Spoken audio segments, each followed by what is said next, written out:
भोगी का पार्ट बजाया।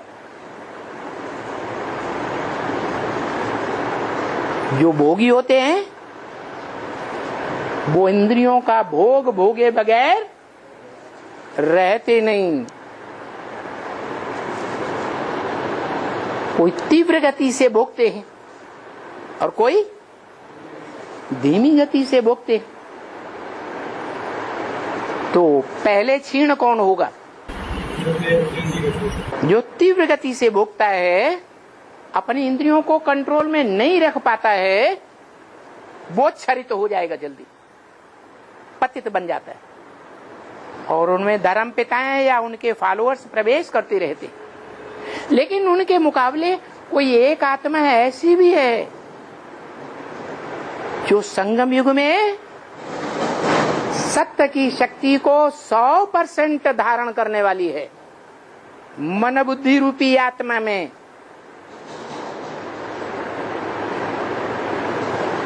और जितना ज्ञानी होगा सच्चाई का, सत्य का, उतना ही बड़ा योगी होगा या नहीं होगा। इसलिए गीता में कहा है, सांख्य योगौ पृथक बाला प्रवदन्ते न पंडिता।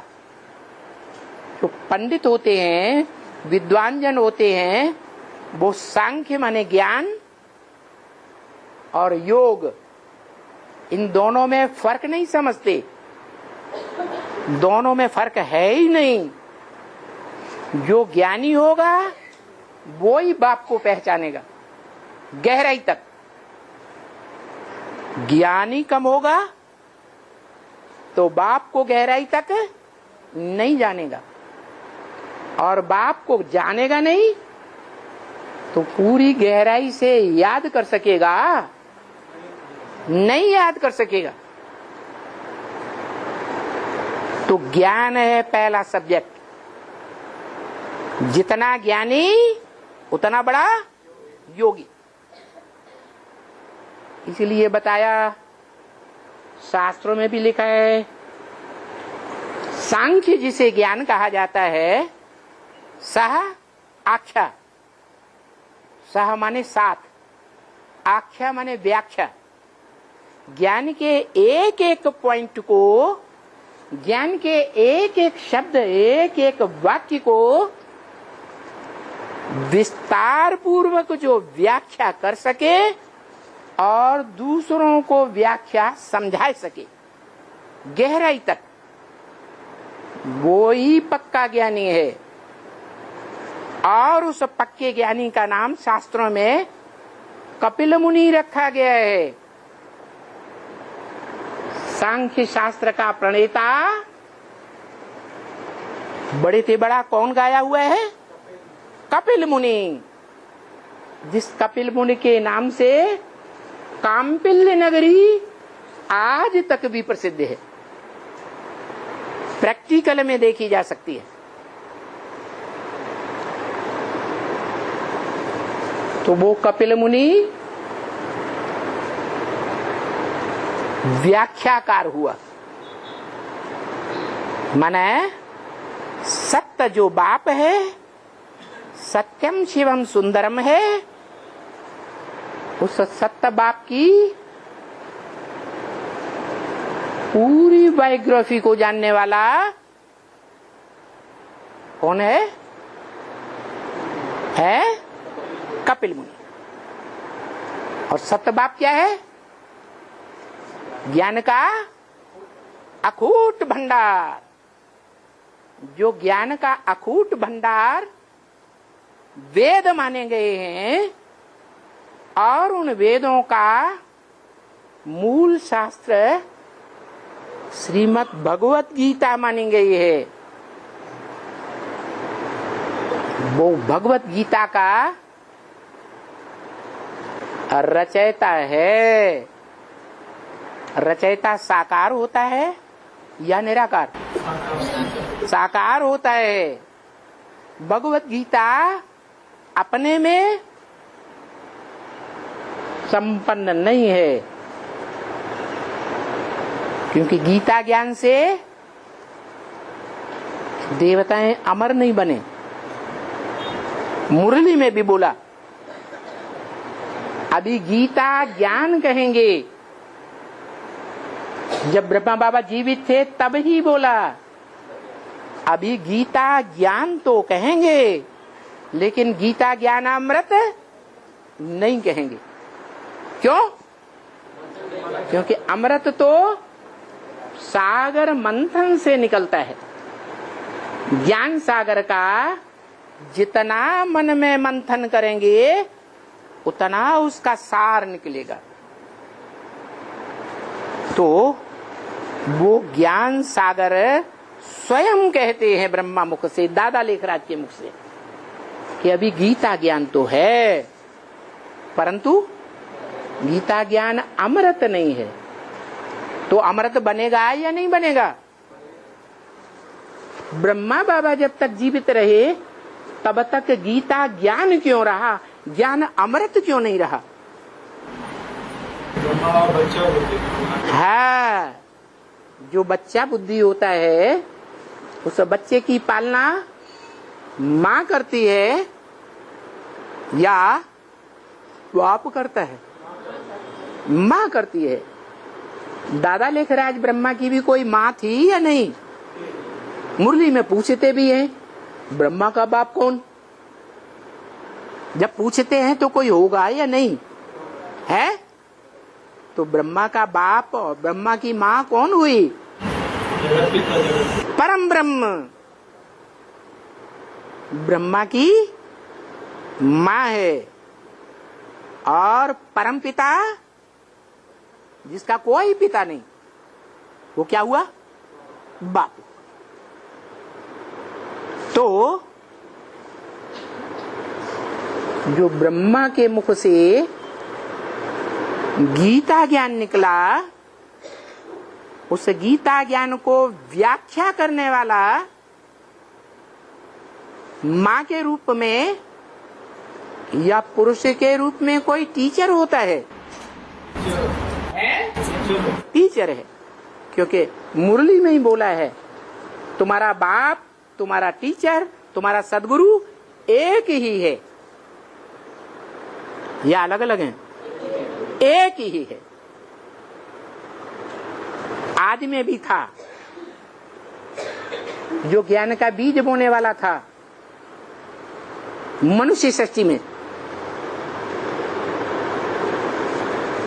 वो ही दादा लेखराज ब्रह्मा के अंदर बीज रूप में ज्ञान का बीज डालता है। साक्षात्कारों का अर्थ किसने बताया? उसी बीज रूप बाप ने बताया।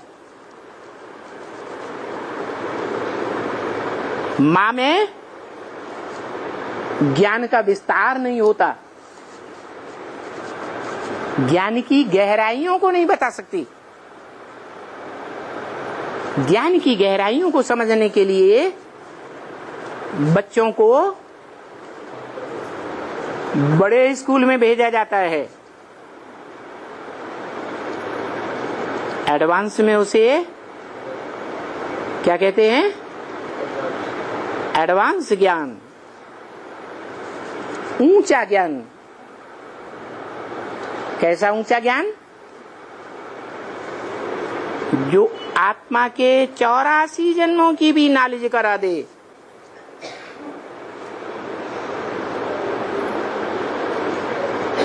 आत्मा का कैसा ज्ञान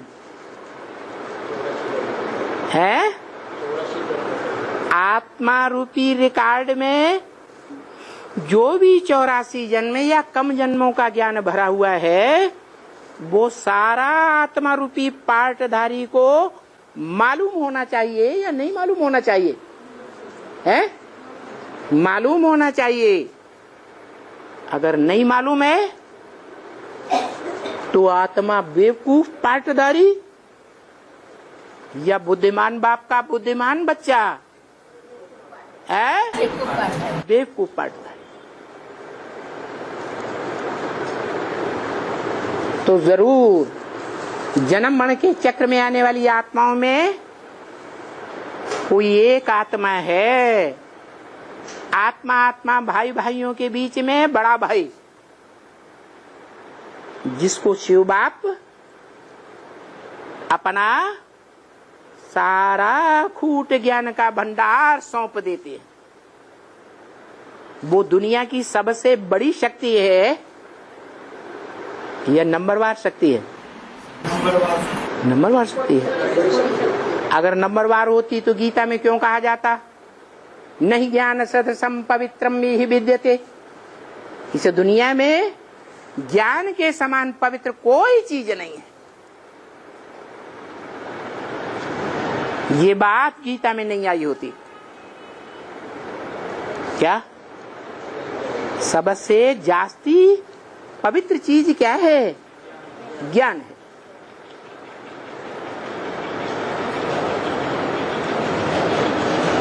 पवित्रता की शक्ति से दुनिया के सारे कार्य होते हैं।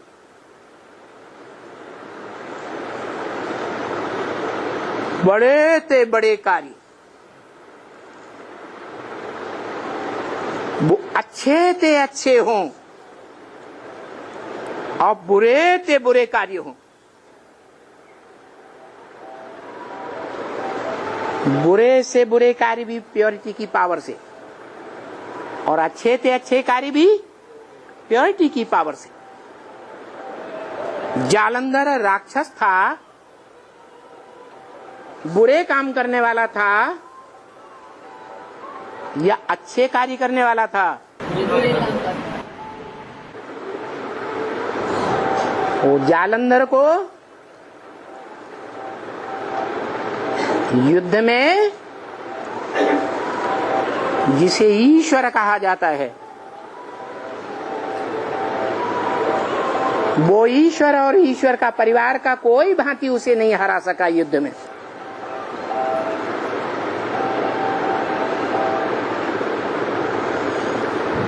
क्यों नहीं हरा सका?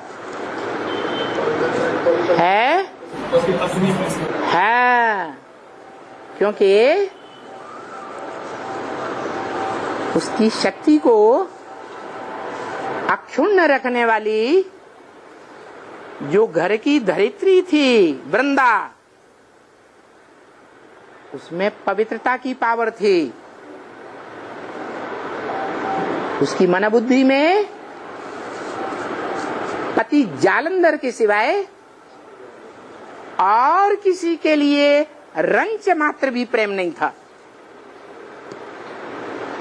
जैसे हम बच्चे कहते हैं एक शिव बाबा दूसरा न कोई। जब तक ये स्टेज वृंदा की रही तब तक जालंधर राक्षस को देवताएं तो क्या, मनुष्य तो क्या, भगवान के नाम से भगवान कहा जाने वाला अपने परिवार सहित कोई भी नहीं हरा सका। और जब वृंदा प्रभावित हो गई, जालंधर के अलावा किसी दूसरे से, उसके बाद जालंधर हार गया। तो देखो दुनिया के बड़े से बड़े काम पवित्रता की पावर से होते हैं। और वो पवित्रता कैसे आती है? और बाप की याद कैसे आती है? पहचान या ज्ञान कैसे आता है? पहचान माने ज्ञान, ज्ञान ज्ञानदाता से आता है। ज्ञान के भंडार का दाता एक ही है जो जन्म मरण के चक्र से न्यारा है, त्रिकालदर्शी है, तीनों कालों को जानने वाला है। इसलिए वो सत्य है। जो जन्म मरण के चक्र में आने वाली आत्माएं हैं वो सदा सत्य हो सकती है कि नहीं है? है? नहीं हो सकती। तो वो सदा सत्य शिव जिस मुकर्रर शरीर रूपी रथ में इस मनुष्य सृष्टि में आता है, उस रथ को जो मिट्टी जैसा बन जाता है, क्या चैतन्य आत्मा होते हुए भी जड़त्व में ही बुद्धि हो जाती है। बुद्धि कैसी हो जाती? जड़ जड़ीभूत। जड़ जड़ीभूत वाली आत्मा उसकी आत्मा को नहीं लेता, शरीर को लेता है या आत्मा को लेता है? हैं? उसके जड़ शरीर को लेता है।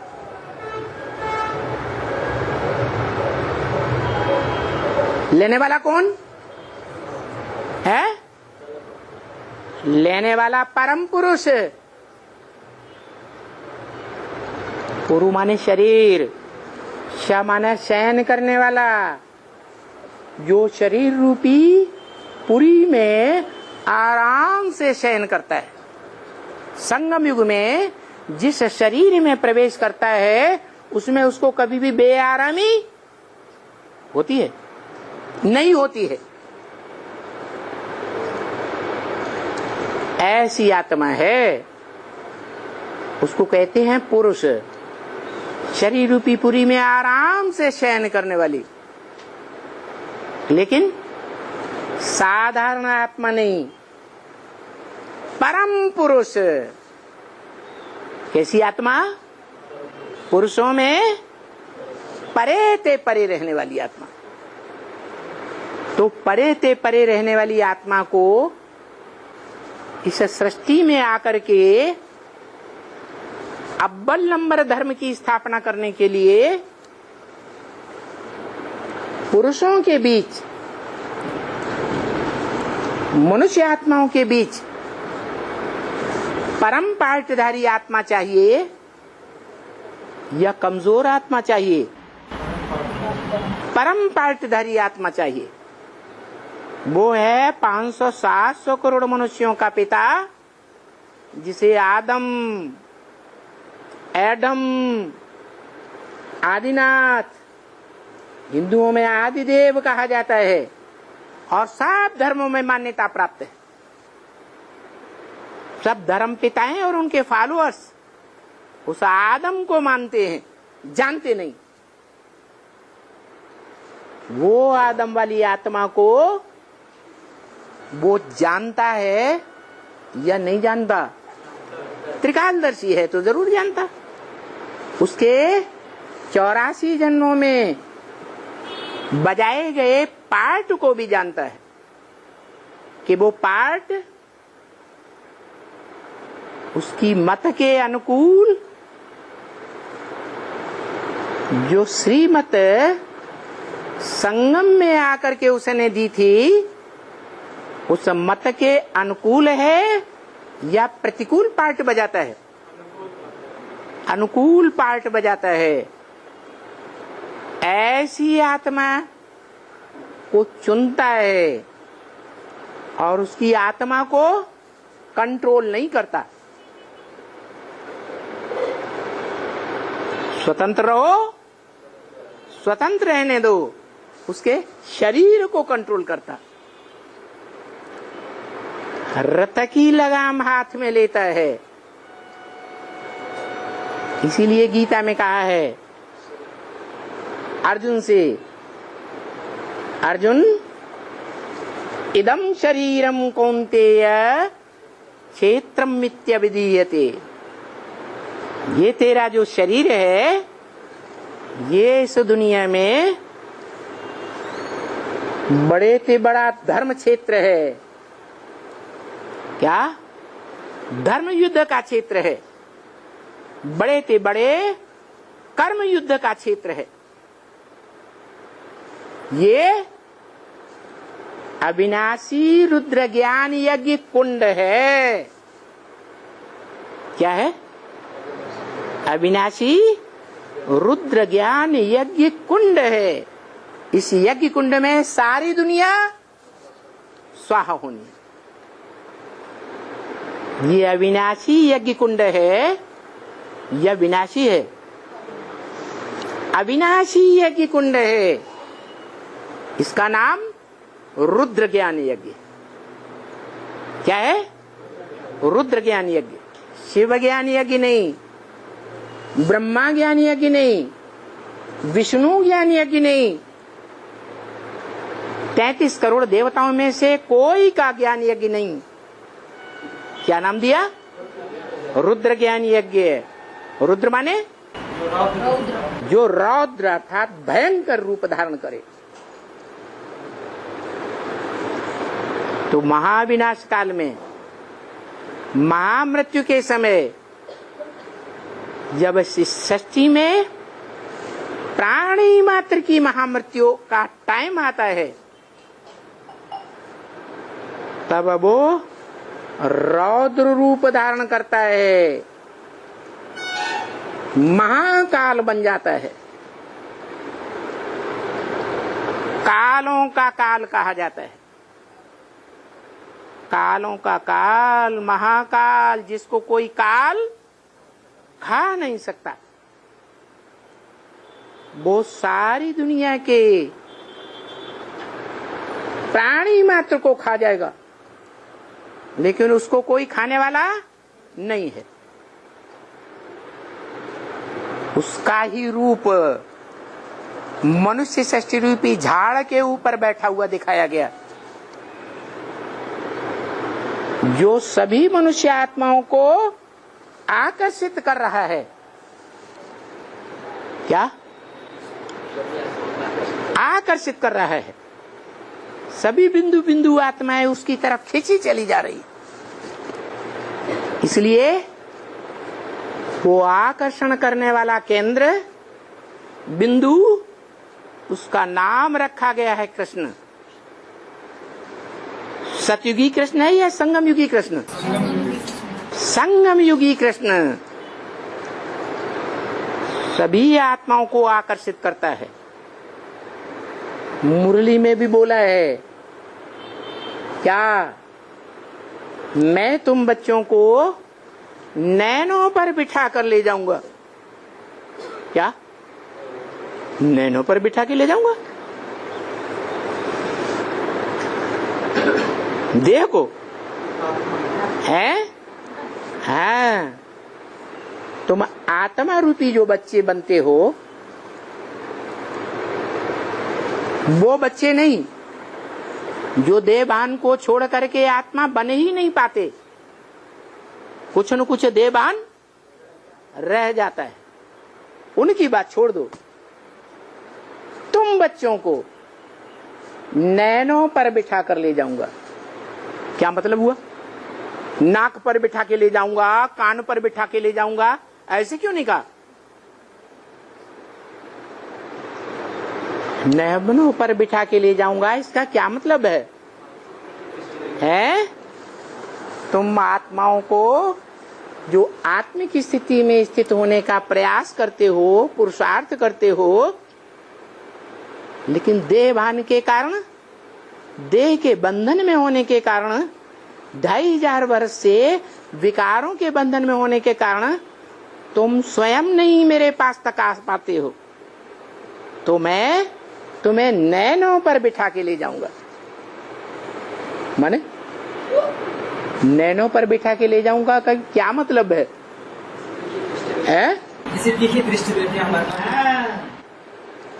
इतने प्यार की दृष्टि से ले जाऊंगा कि तुम अपने को ठहरा नहीं सकेंगे।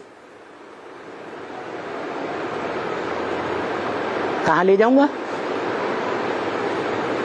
कहाँ ले जाऊंगा? परमधाम ले जाऊंगा।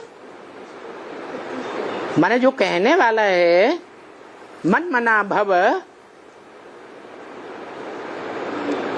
वो स्वयं परमधाम नहीं बनता है? स्वयं परमधाम का रूप बनता है या नहीं बनता? तो जब स्वयं ही परमधाम को इस सृष्टि पर उतार लिया तो सारी आत्माएं कहाँ जाएंगी? है उसी के संकल्प में समा जाएंगी।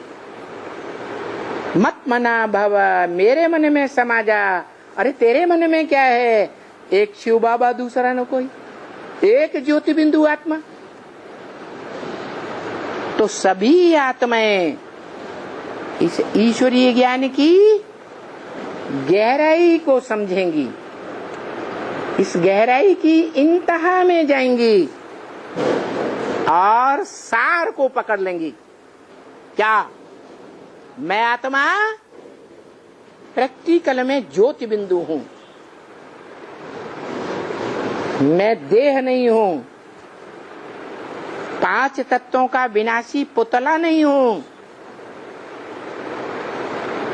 देह के इंद्रिय रूपी अंग नहीं हूं। इस देह में, इस देह की इंद्रियों में मेरी कोई लागत नहीं, कोई लगाव नहीं, नो अटैचमेंट। इस मनुष्य सृष्टि की हर आत्मा की ऐसी स्टेज बनेगी। वो प्यार से बने, जो बोला तुम बच्चों को नैनों पर बिठा के ले जाऊंगा, तुम बच्चों को। बाकी जो और आत्माएं हैं, चंद्रवंशी हैं, इस्लाम वंशी हैं, बौद्धि वंशी हैं, या कोई भी वंशी हैं, या कोई वंश को फॉलो करने वाली हैं, उन आत्माओं को धर्मराज के सामने ले जा करके तौबा तौबा करा दूंगा। क्या करा दूंगा? तौबा तौबा करा दूंगा। बस आखिरी सेकंड। क्या आखिरी सेकंड? तौबा तौबा नहीं करेंगे जो जल्दी, नंबरवार तो होंगे ना। तो भी बोलता हूं, मच्छरों के सदस्य ले जाऊंगा। क्या? मच्छरों में हड्डी होती है? देहबान होता है कुछ? है? मच्छर बैठता है, और कितना भी विद्वान पंडित आचार्य हो, मच्छर काटता है, बरबस हाथ चला जाता है, मार देता है। सोचता है इसमें आत्मा है? सोचता है या नहीं सोचता? नहीं सोचता। जैसे मच्छर की कोई वैल्यू नहीं होती, ऐसे ले जाऊंगा।